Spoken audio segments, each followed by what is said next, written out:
because we're going to be approaching the 30-year mark this coming Christmas. But police are not saying what this new evidence is or who has been interviewed, but they are confirming that new and follow-up interviews have been conducted. Welcome back to my channel. At 5:52 a.m., a ransom note was found inside a quiet Colorado home.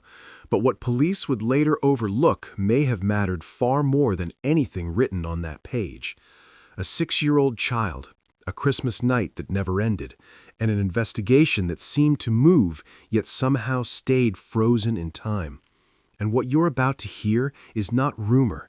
It's about facts that were documented, dismissed, or quietly pushed aside.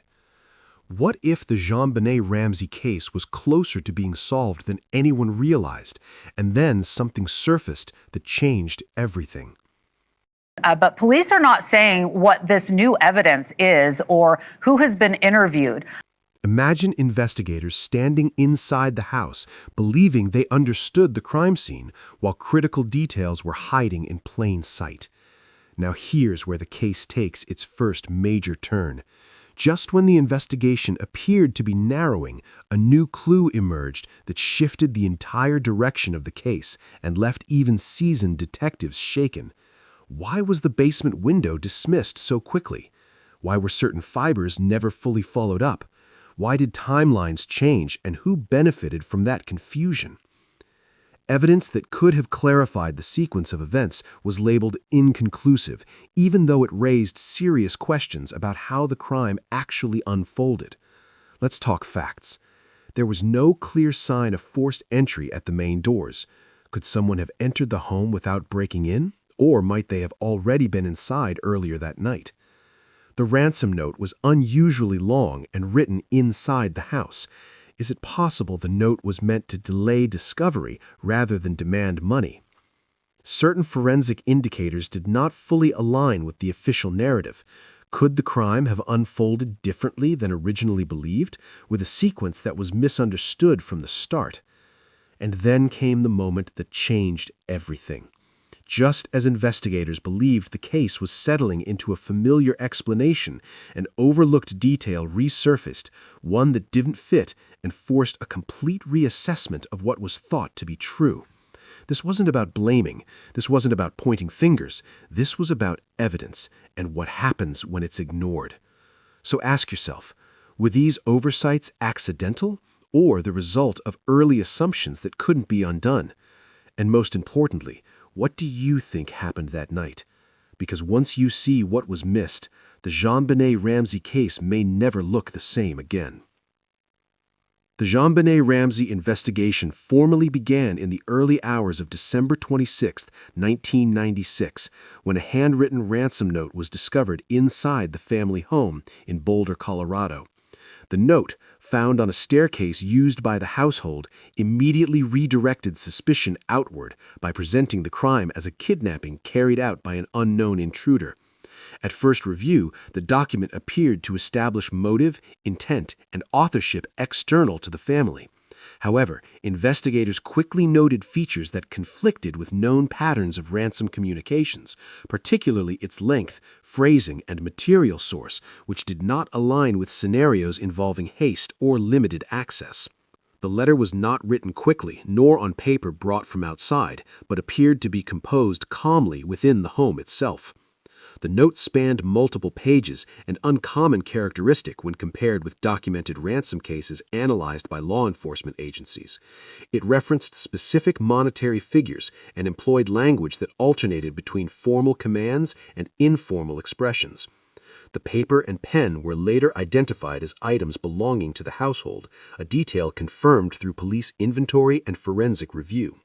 These elements raised immediate questions regarding whether the letter functioned as an authentic ransom demand or served another purpose within the sequence of events. Despite its central role, the letter produced no ransom call, no verified follow-up, and no external contact that would confirm the scenario it described. Investigators documented that the instructions within the note were not fully executed, and the absence of communication from any alleged kidnapper introduced uncertainty. Handwriting analysis was conducted by multiple experts over time, yet official findings consistently described the results as inconclusive. No individual could be definitively identified or excluded solely based on the handwriting, and no unique attribution met the evidentiary threshold required for prosecutorial action. As a result, the ransom letter remained influential but unresolved as a piece of evidence. The letter, positioned as a shield against suspicion, instead became a silent instrument that complicated the investigation while a child lay undiscovered inside the same house. Further examination focused on linguistic choices and structure. Analysts noted that the tone did not consistently reflect urgency, and the length suggested time and privacy. Law enforcement reports acknowledged that a hurried intruder would have faced significant risk remaining inside the residence long enough to draft such a document. At the same time, officials cautioned that these observations alone could not conclusively establish authorship or intent, emphasizing that behavioral assumptions do not equate to proof. What initially appeared to clarify the crime may have instead delayed understanding of how the night truly unfolded. From an evidentiary standpoint, the ransom note introduced a framework that shaped early investigative priorities. Resources were directed toward validating a kidnapping narrative, even as inconsistencies emerged. Public reporting later confirmed that some investigators privately questioned whether the letter functioned as misdirection rather than communication, though no official determination was made. The document's existence, while undeniable, did not independently explain the sequence of events, the method of the crime, or the absence of external interaction. The ransom note was lengthy, written on household materials, and composed inside the residence, with no subsequent ransom communication. It is possible that the letter was intended to redirect attention outward and delay discovery rather than facilitate an actual exchange. It could have been written after the critical events occurred, serving to shape the initial narrative rather than initiate contact. Another possibility is that the author believed time was available and risk was minimal, suggesting familiarity with the environment. These interpretations remain theoretical, as no physical evidence conclusively establishes the timing or authorship of the note. The ransom letter remains one of the most analyzed yet unresolved components of the case. It neither confirms nor eliminates any single theory, but continues to influence how the investigation is understood. Its presence demonstrates how a single document, when inconclusive, can dominate an inquiry without resolving it. Based on the documented facts surrounding the ransom letter, what do you think its true purpose might have been? The investigative direction of the JonBenét Ramsey case changed fundamentally in the afternoon of December 26, 1996, when JonBenét's body was discovered inside the family residence. This finding immediately collapsed the kidnapping narrative established by the ransom letter and forced a sudden transition to a homicide investigation under police control.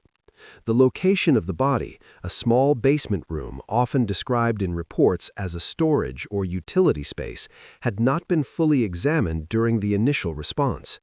Public records indicate that the search leading to the discovery was conducted by John Ramsey after law enforcement suggested that friends and family check the house from top to bottom. The basement area where the body was found was dimly lit and partially concealed, factors cited in later reviews as contributing to its earlier oversight. Once the body was located, the scene was no longer consistent with an active kidnapping scenario, and investigative priorities shifted abruptly to determining cause, timing, and responsibility for the death. The physical condition of the body was documented by responding officers and later detailed in the autopsy report. Findings included ligature strangulation and evidence of head trauma. Medical examiners noted that the precise sequence of injuries could not be conclusively determined, and official conclusions described the cause of death as asphyxia associated with craniocerebral trauma. The report did not establish an exact time of death, leaving a window of uncertainty that complicated reconstruction of events during the night. The basement discovery also raised immediate concerns regarding crime scene integrity. By the time the body was found, multiple individuals had moved freely throughout the residence, including the basement. This movement introduced contamination risks affecting potential trace evidence, such as fibers, footprints, and touch DNA. Law enforcement later stated that these conditions limited the reliability of certain forensic conclusions and reduced the ability to establish a clear sequence of actions leading to the death. The sudden transition from a presumed kidnapping to an internal homicide required investigators to reassess earlier assumptions. Resources initially directed toward ransom-related communications were redirected toward forensic examination and interviews. However, the delay in identifying the body inside the home meant that early investigative steps were taken without full awareness of the crime's nature. This timing issue would later be cited in reviews as a factor that constrained the scope of recoverable evidence. From a legal standpoint, the location of the body inside the residence eliminated the possibility of an external exchange or removal and placed greater emphasis on access, opportunity, and movement within the home. Investigators documented the layout of the basement and its points of entry, though no definitive evidence established how or when the perpetrator entered or exited the area.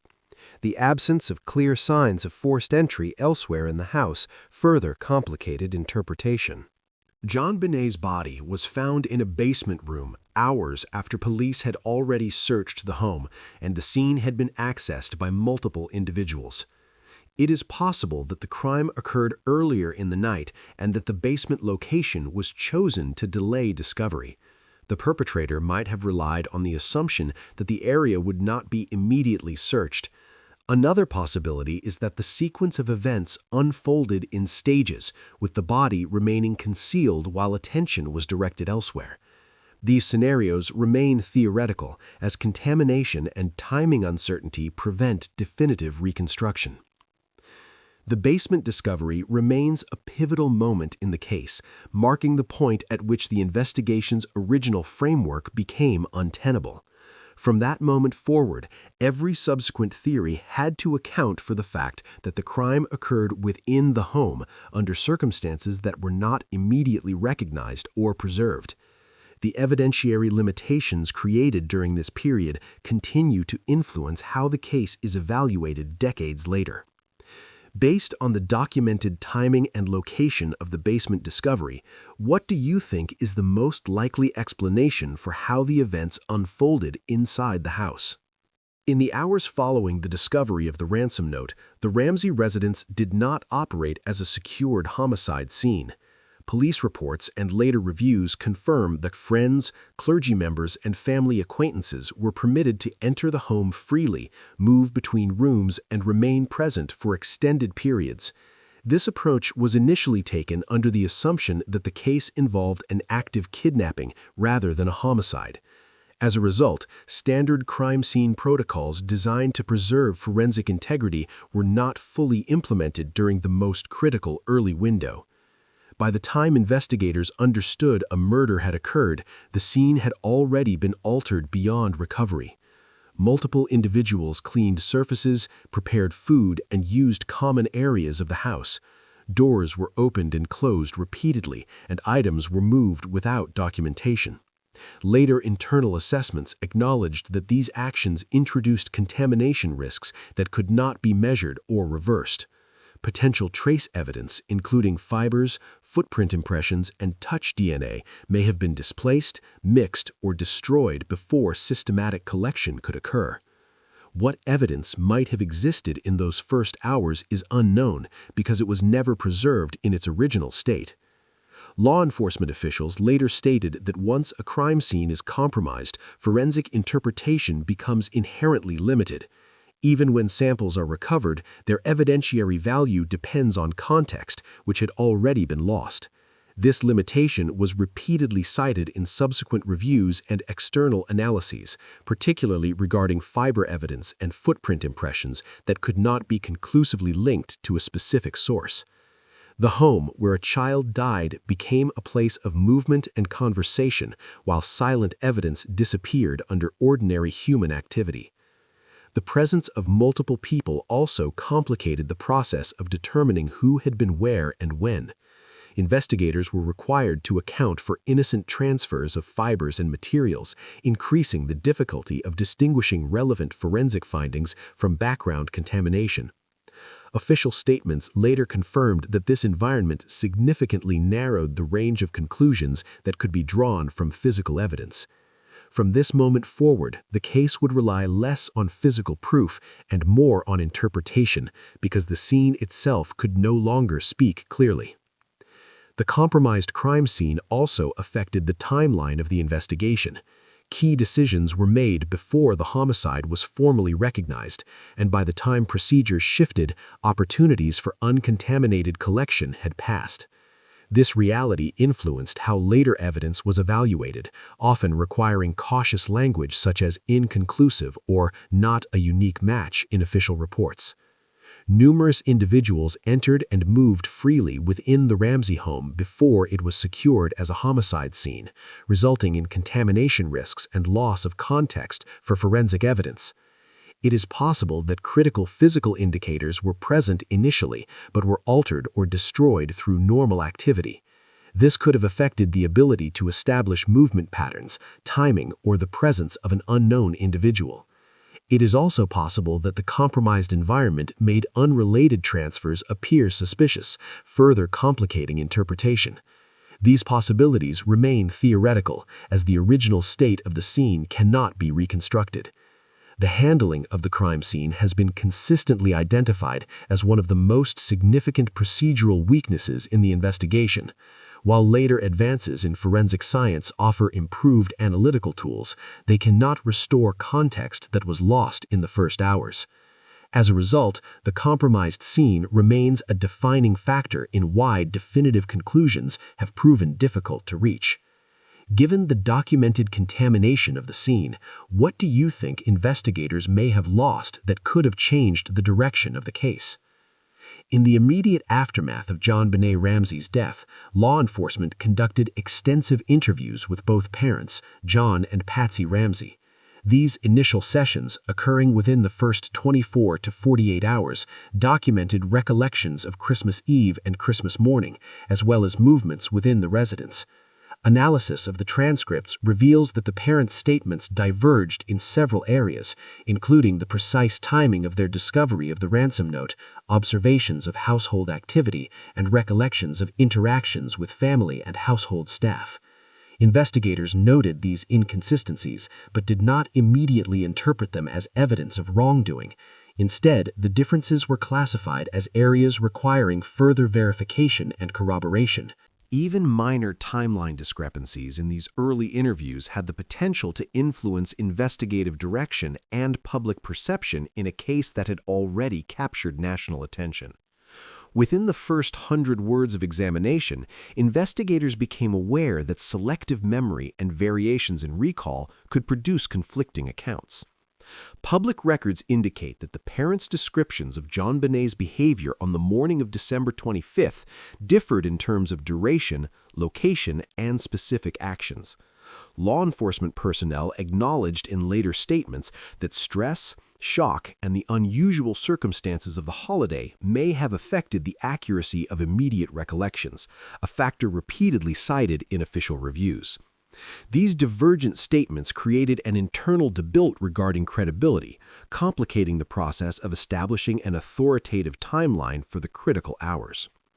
The discrepancies were not limited to minor details.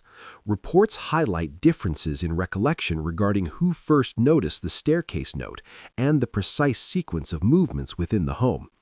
Some statements included estimated times for events that could not be independently verified, and variations persisted despite multiple interview sessions. Internal documentation from the Boulder Police Department later reflected concern that even small inconsistencies could inadvertently influence investigative focus, while no formal charges or exclusions were issued at that stage. Every small contradiction amplified the complexity of reconstructing a night that had already produced limited physical evidence. Further examination of public records shows that investigators remained cautious, emphasizing that variations in memory are common in high-stress scenarios, particularly in households experiencing sudden trauma. The official approach focused on cross-referencing statements with physical evidence, timelines, and third-party observations where available.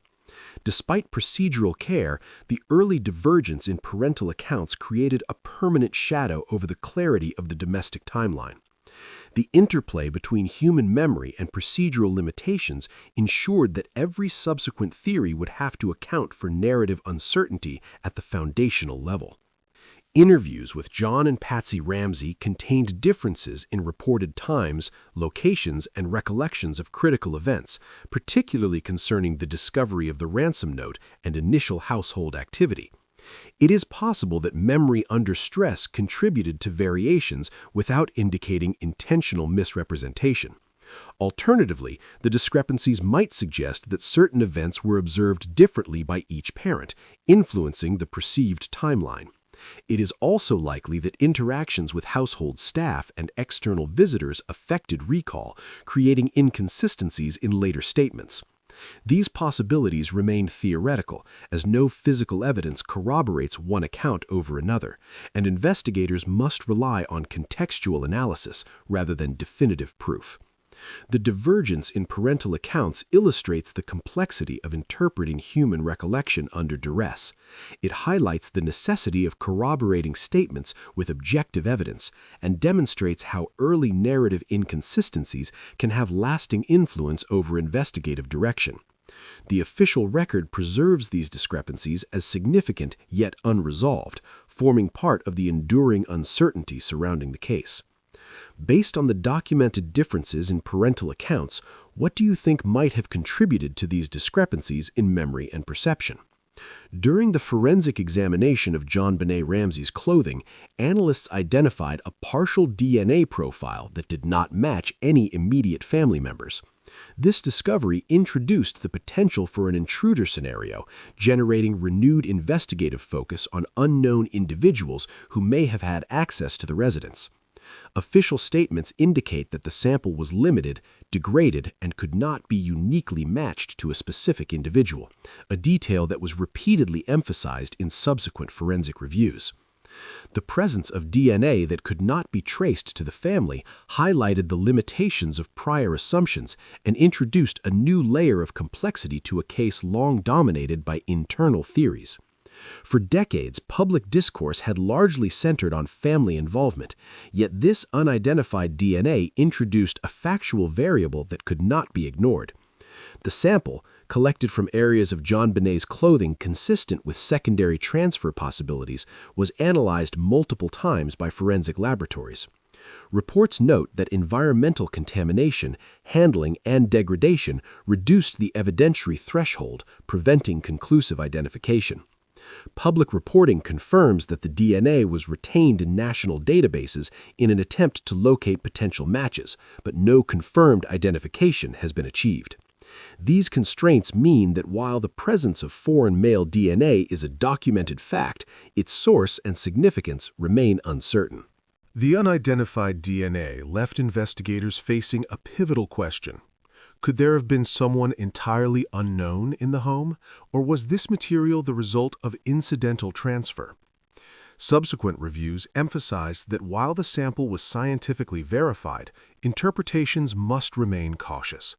Experts consistently described the profile as partial and non-unique, with a high possibility of inconclusive association. In addition, no other forensic evidence definitively corroborated the presence of an unknown intruder, and official statements reinforced that conclusions about access, intent, or sequence could not be established from this evidence alone. The presence of this DNA sample created a tangible factual ripple, casting doubt over narratives previously assumed stable for years. Investigators continued to consider the sample alongside other evidence, including the ransom note, crime scene layout, and household access points. The combination of factors made it impossible to determine definitively whether the DNA represented an active participant in the crime, a trace left incidentally, or a contaminant introduced during early handling. Reports from forensic services repeatedly stressed that a unique match was not established, reinforcing the need for cautious interpretation. The unidentified DNA remained a single, unresolved data point, capable of altering investigative direction but unable to independently resolve the case. A partial DNA profile from an unknown male was recovered from JonBenét's clothing, with no match to family members, and the sample was degraded and inconclusive. It is possible that the DNA represents an unknown intruder who had access to the residence at or near the time of the crime. Alternatively, it could have been transferred indirectly through contact with items or individuals outside the immediate household, introducing trace evidence without indicating direct involvement. It is also likely that contamination during early handling cannot be fully excluded, limiting the ability to assign weight to this finding. These scenarios remain theoretical and rely solely on the documented characteristics of the sample. The unidentified DNA remains one of the most discussed elements of the Ramsey case. While it introduces a plausible external factor, its inability to provide a unique match or confirm sequence of events means that it must be evaluated in conjunction with other evidence rather than as a standalone indicator. The investigative record continues to reflect both its significance and its limitations. Considering the documented partial DNA, what do you think is the most likely explanation for its presence on JonBenét's clothing? In the weeks and months following JonBenét Ramsey's death, police records indicate that multiple investigative leads were documented but not exhaustively pursued. These included neighborhood tips, reports from acquaintances of the family, and individuals exhibiting proximity, opportunity, or behavioral indicators deemed potentially relevant. Official records and internal reviews describe these leads as deprioritized or shelved due to limited resources, procedural decisions, or perceived lack of immediacy. The aggregation of these uninvestigated avenues introduced long-term constraints on the case, leaving factual gaps that later investigators have repeatedly highlighted as problematic. Several individuals who appeared to be connected to the Ramsey household or the surrounding neighborhood were documented in reports but never interviewed in depth. The deprioritization of these leads created structural challenges in reconstructing the crime timeline. Investigators faced an expansive volume of tips, many of which lacked immediate verification. Law enforcement notes indicate that choices had to be made regarding allocation of personnel, and in several instances, leads with potential behavioral relevance were postponed. Subsequent reviews acknowledged that some of these decisions may have inadvertently limited the pool of information available to cross-reference physical evidence. The presence of unexamined tips introduces an enduring uncertainty regarding who may have been in proximity to the residence during critical windows. Public reporting indicates that several tips referenced unknown individuals or unusual activity near the home on the night of December 25, 26, 1996. These reports included sightings in the alley behind the Ramsey residence, unfamiliar vehicles, and persons behaving in ways that could not be corroborated. In each case, investigators later noted that follow-up either was minimal or was constrained to preliminary inquiries, preventing the establishment of a verified connection. Each deferred or incomplete investigation left a factual void that could not be retroactively reconstructed, creating permanent uncertainty in the case record. Internal documentation confirms that some of the individuals who were deprioritized had the potential for relevance due to physical proximity, prior association with the household, or behavioral observations suggesting possible access. Despite this, the absence of corroborated evidence prevented any lead from evolving into actionable insight. Analysts have emphasized that these gaps remain a central limitation in evaluating alternative scenarios, including intruder access or unforeseen domestic events. As a result, the Ramsey investigation's trajectory was shaped not only by what was known, but by what remained unexplored. Multiple tips and reports of potential individuals with access, opportunity, or suspicious behavior were documented but not fully pursued. It is possible that one or more of these individuals could have provided information or physical evidence that would have clarified sequence of events. It is also possible that deprioritization was necessary due to resource limitations, meaning no deliberate oversight occurred. Alternatively, some leads might have represented coincidental activity with no direct connection to the crime, illustrating the difficulty of distinguishing relevant from irrelevant information without corroboration. These scenarios remain theoretical, as official documentation does not establish definitive engagement with each tip. The incomplete follow-up on documented leads highlights a structural limitation in the case that continues to influence retrospective analysis. Although modern forensic and investigative methods offer enhanced tools, they cannot compensate for the absence of contemporaneous interviews or observations.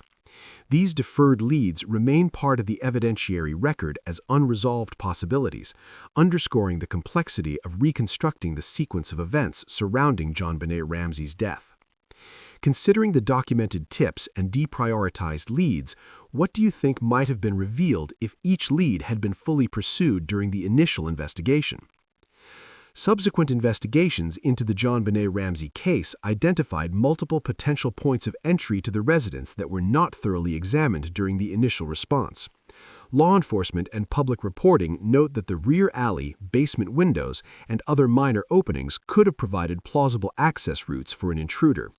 While early investigative focus concentrated on internal family involvement and the ransom note, these external avenues received comparatively limited attention. The existence of these points underscores a procedural gap in initial scene management and prioritization of search efforts. Even areas immediately visible from the alley behind the home were not comprehensively secured, allowing potential access that remained unexplored for critical hours. Officials have stated that in 1996, the back alley behind the residence offered straightforward ingress to multiple rear doors and windows. Public records describe the alley as wide enough to accommodate vehicle or foot traffic, and note that privacy fencing, which would later restrict access, was minimal at the time of the incident. The back garage and basement windows provided points that, if utilized, could have allowed a person to enter undetected, yet early search protocols did not systematically rule out these options. These overlooked access points introduce uncertainty regarding who could have entered and exited without leaving immediately obvious evidence. Review of later site examinations confirms that the layout of the home, including multiple levels, side entrances, and uneven visibility from the street, offered practical opportunities for someone familiar with the property to approach unnoticed. Investigators acknowledge that while there was no direct evidence confirming intruder presence, the physical possibility existed. Early investigative emphasis on family-related theories may have inadvertently deprioritized systematic assessment of these points, leaving potential avenues for information or physical evidence untested. These limitations have persisted as a recognized gap in official reviews of investigative methodology. The combination of multiple potential entry points and incomplete early evaluation meant that a significant vector of inquiry remained largely unaddressed in the first hours of the investigation. Documentation indicates that police personnel were aware of the structural layout, but did not pursue exhaustive physical inspections or forensic sweeps of these areas at the time.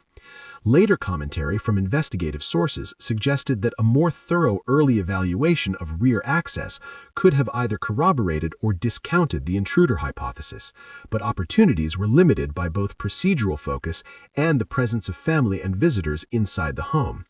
These limitations have persisted as a recognized gap in official reviews of investigative methodology.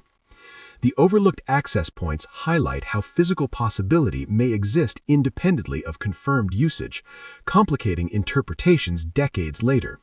Multiple potential entry points, including the rear alley, basement windows, and garage doors, were present at the Ramsey residence and were not exhaustively examined in initial searches. It is possible that an unknown individual could have used one of these points to enter the home undetected. It might also be likely that the absence of forced entry elsewhere suggests either prior access, familiarity with the residence, or secondary transfer of materials. Another possibility is that some entry points never used and represent only theoretical avenues, illustrating the distinction between physical possibility and factual occurrence. These interpretations remain theoretical and rely exclusively on the documented structural features and investigative records. The presence of untested access points continues to influence modern assessments of the case. While no evidence confirms external involvement, the physical plausibility requires that investigators, both historically and in ongoing reviews, consider intruder scenarios alongside other potential explanations. The gap created by limited early evaluation serves as a cautionary note for both procedural rigor and interpretation of available forensic data. Given the documented potential for untested rear and basement access, what do you think is the most plausible explanation for how someone could have entered the home undetected? In the course of the JonBenét Ramsey investigation, prosecutorial and law enforcement narratives shifted repeatedly between theories emphasizing family involvement and those considering an external intruder. Internal memos and public records indicate that these shifts were influenced by emerging evidence, including the ransom note, the basement discovery, and the unidentified DNA profile. Early attention focused heavily on potential domestic culpability due to the presence of inconsistencies in parental statements and access to the home. Subsequent findings, particularly regarding unknown male DNA and overlooked entry points, prompted reconsideration of external involvement. These evolving theories contributed to procedural uncertainty and complicated the ability to present a coherent case. At one point, official communications oscillated so markedly that the public and potential jurors received conflicting impressions about who might be responsible for JonBenét's death. The constant reevaluation of prosecutorial positions created both internal and external tension. Prosecutors faced challenges in reconciling physical evidence, witness statements, and forensic limitations.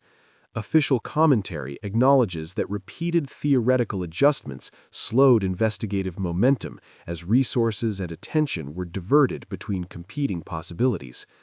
Public reporting noted that media coverage amplified the perception of indecision, reinforcing skepticism toward the investigation's consistency.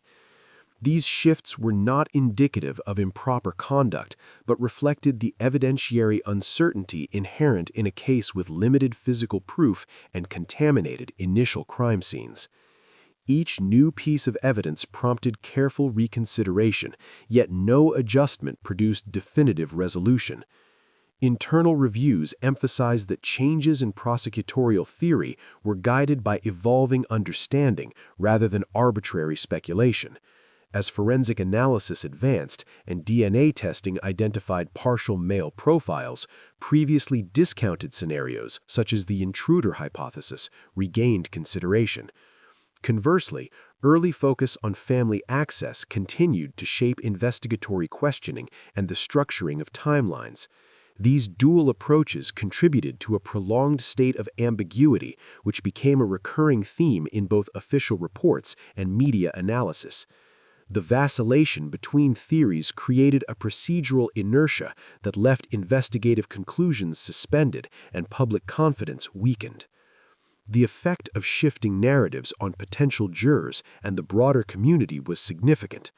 Legal observers have noted that inconsistent messaging can reduce perceived credibility, particularly in high-profile cases where media coverage frames expectations. While official reports stress that no suspect was formally charged or excluded based solely on these theoretical shifts, the perception of uncertainty has persisted.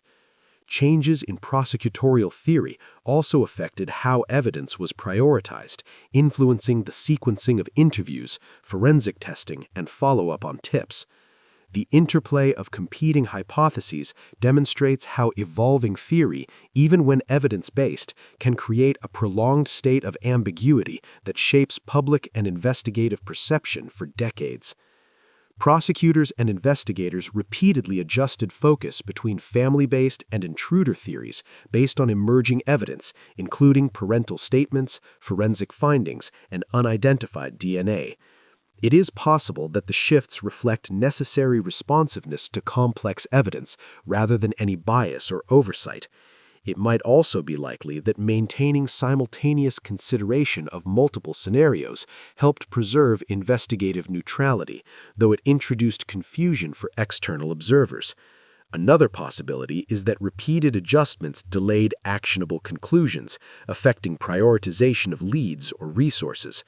These interpretations remain theoretical and rely solely on documented changes in official investigative approach, statements, and publicly reported procedural decisions. The changing prosecutorial theories in the JonBenét Ramsey case highlight the challenges of adapting to inconclusive evidence while maintaining procedural integrity. While shifts were evidence-driven, they reinforced uncertainty in the public record and illustrate how evolving hypotheses can influence both internal momentum and external perception. This dynamic underscores the difficulty of resolving cases with limited or contaminated evidence, where procedural decisions must balance caution, thoroughness, and interpretive judgment. Given the documented shifts in prosecutorial theory, which approach do you think was most aligned with the available evidence at the time, and why? In the aftermath of the initial investigation into JonBenét Ramsey's death, a grand jury was convened to review the available evidence and determine whether formal charges were warranted. Records indicate that the grand jury proceedings, including deliberations and recommendations, were sealed for an extended period, limiting both public and investigative transparency. Prosecutors later confirmed that no indictment was publicly issued at the time, and official commentary emphasized that the reasoning behind the decision remained confidential under legal statutes protecting grand jury secrecy. This prolonged lack of disclosure created a climate of speculation regarding the evaluation of evidence and prosecutorial judgment. For years, the public was left unaware of whether the grand jury had recommended charges, creating an information void in a case already dominated by uncertainty. Documents and reporting indicate that the grand jury considered physical evidence, including the ransom note, basement discovery, and forensic findings such as the unidentified male DNA, alongside parental and witness statements. Despite the breadth of material reviewed, prosecutors declined to issue formal clarification regarding how the evidence was weighed or why specific leads were ultimately discounted. Legal experts note that sealing recommendations is not uncommon, but in high-profile cases, it can amplify suspicion and undermine confidence in investigative consistency. The lack of public insight leaves an unresolved question. What conclusions, if any, did the grand jury reach, and how might they have influenced the course of the investigation? Later commentary from legal analysts emphasizes that the grand jury's discretion allowed consideration of multiple theories without mandating indictment, yet the absence of transparency complicated independent assessment of procedural decisions. Public reporting confirmed that investigative staff were aware of the limitations imposed by secrecy, and that some lines of inquiry could not be fully contextualized in subsequent reviews due to the lack of official disclosure. As a result, critical decisions regarding leads, suspects, and timing were left without formal clarification for years. The sealed proceedings created a lasting shadow over the investigation, leaving both officials and the public to interpret incomplete data without authoritative guidance. Evidence reviewed by the grand jury likely included early scene reports, parental statements, forensic sampling, and tips not fully pursued during initial investigation. While some analysts suggest that these materials could have supported actionable recommendations, no documentation confirms whether the grand jury reached consensus or issued partial guidance. The effect of this secrecy has been a recurring source of speculation in public and professional discourse, with commentators noting that decisions made during this period remain fundamentally opaque. Without insight into the grand jury's considerations, investigators and the public alike are left to evaluate the case using incomplete evidence and procedural context. Grand jury proceedings were convened and recommendations remained sealed. No formal indictment was issued publicly, and the reasoning behind decisions was not disclosed. It is possible that the grand jury did not find sufficient evidentiary weight to authorize charges against any individual. It might also be likely that the jury considered multiple theories, including family and intruder scenarios, but could not reach definitive conclusions due to limitations in physical evidence and procedural contamination. Another possibility is that recommendations were submitted but withheld by prosecutors in order to preserve future flexibility or to protect privacy, illustrating the procedural discretion inherent in grand jury processes. These interpretations remain theoretical and rely exclusively on official procedural records and public reporting. The secrecy surrounding the grand jury proceedings continues to shape public perception of the JonBenét Ramsey case. While protective statutes govern confidentiality, the effect has been persistent speculation and enduring ambiguity regarding investigative and prosecutorial decision-making. This opacity underscores the challenge of assessing cases where legal discretion intersects with high-profile scrutiny. Given the documented grand jury secrecy, what do you think might have influenced the decision to withhold recommendations, and how could that have affected the trajectory of the investigation? In recent years, the JonBenét Ramsey case has experienced a resurgence of investigative potential due to advances in DNA technology. Modern genealogical techniques allow investigators to analyze minute samples without consuming the entire specimen, an improvement over the limitations faced during the original examination in 1996. Public reporting indicates that partial DNA profiles, once considered insufficient for actionable insight, can now be cross-referenced with genealogical databases to identify potential familial connections. This capability has reopened avenues previously regarded as technically impossible and has prompted law enforcement to re-examine archived evidence using these enhanced methods. A sample previously deemed inconclusive could now provide a genealogical lead that was entirely unattainable 25 years ago. Laboratory improvements permit analysis of degraded or partial DNA markers, minimizing the risk of destruction during retesting. Forensic services have repeatedly emphasized that these advancements allow the same sample to be tested multiple times using different protocols, increasing the probability of extracting usable genetic information. Public statements confirm that archived evidence, including swabs from JonBenét's clothing and the ransom note, are now eligible for testing using these contemporary methods. This has sparked cautious optimism among investigative teams that decades-old evidence may finally yield actionable insight. The question remains whether these modern techniques can generate a reliable match without contamination interference from early crime scene handling. Despite the technical potential, official reports stress that limitations persist. Partial markers, environmental degradation, and early contamination reduce confidence in definitive results. Analysts advise that even with advanced methods, samples may yield information that points to familial relationships rather than direct identification of a perpetrator. Consequently, the application of genetic genealogy must be paired with corroborating investigative work to validate any leads. The process remains methodical and cautious, as misinterpretation might inadvertently misdirect resources or generate public confusion.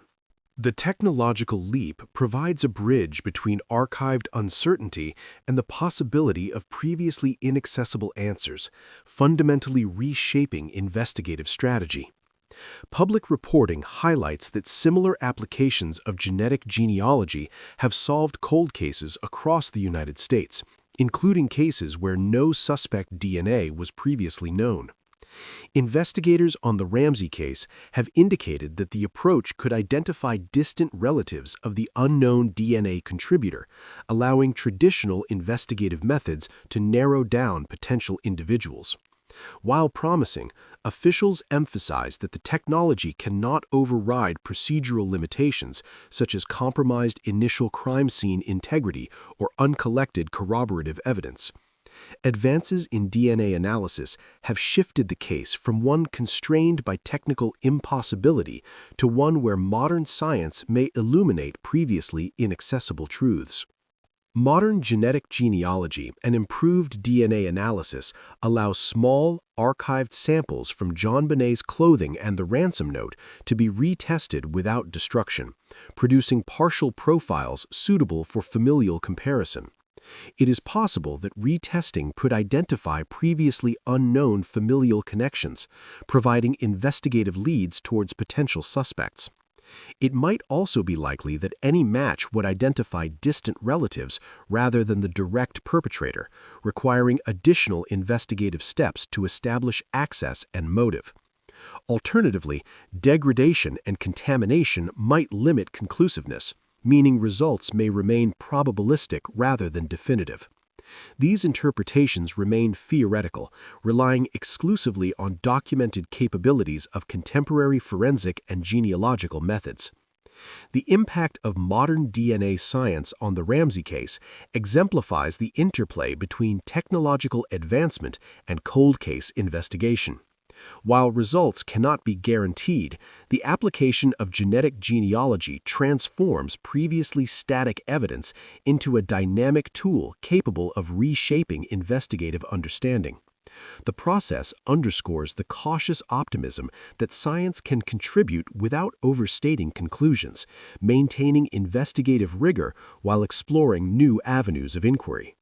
Given the documented advances in DNA technology, what do you think is the most likely outcome if the archived Ramsey samples are fully retested using modern genetic genealogy methods? In the lead-up to the 30th anniversary of JonBenét Ramsey's death, law enforcement confirmed that follow-up interviews had been conducted with individuals connected to the case. Public statements indicated that these sessions were designed to reassess prior accounts, clarify previously ambiguous details, and incorporate new investigative approaches, including advances in forensic science. Despite confirmation of these interviews, authorities withheld names, locations, and specific content, limiting public knowledge and maintaining confidentiality consistent with ongoing procedural discretion. Some of the interviews reportedly revisited primary witnesses from the original investigation, raising questions about what new information might have emerged after decades of silence. Details regarding the scope and outcome of these interviews remain scarce. Investigators emphasized that the sessions were part of a broader effort to reassess evidence, including physical materials, digital records, and previously unexamined tips. While no new suspects were formally identified in public statements, the acknowledgement of active follow-up demonstrates that the case continues to receive investigative attention despite the elapsed time and prior limitations. The combination of confirmed activity and withheld information contributes to an ongoing sense of uncertainty, leaving the public and analysts to speculate about the potential impact of these renewed inquiries.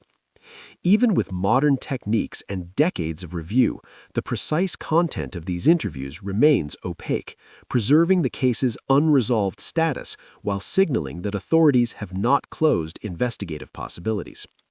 The limited disclosure highlights how ongoing review can maintain procedural momentum while simultaneously amplifying public curiosity and suspense. Police confirmed follow-up interviews occurred with individuals related to the case. Names and details were not disclosed.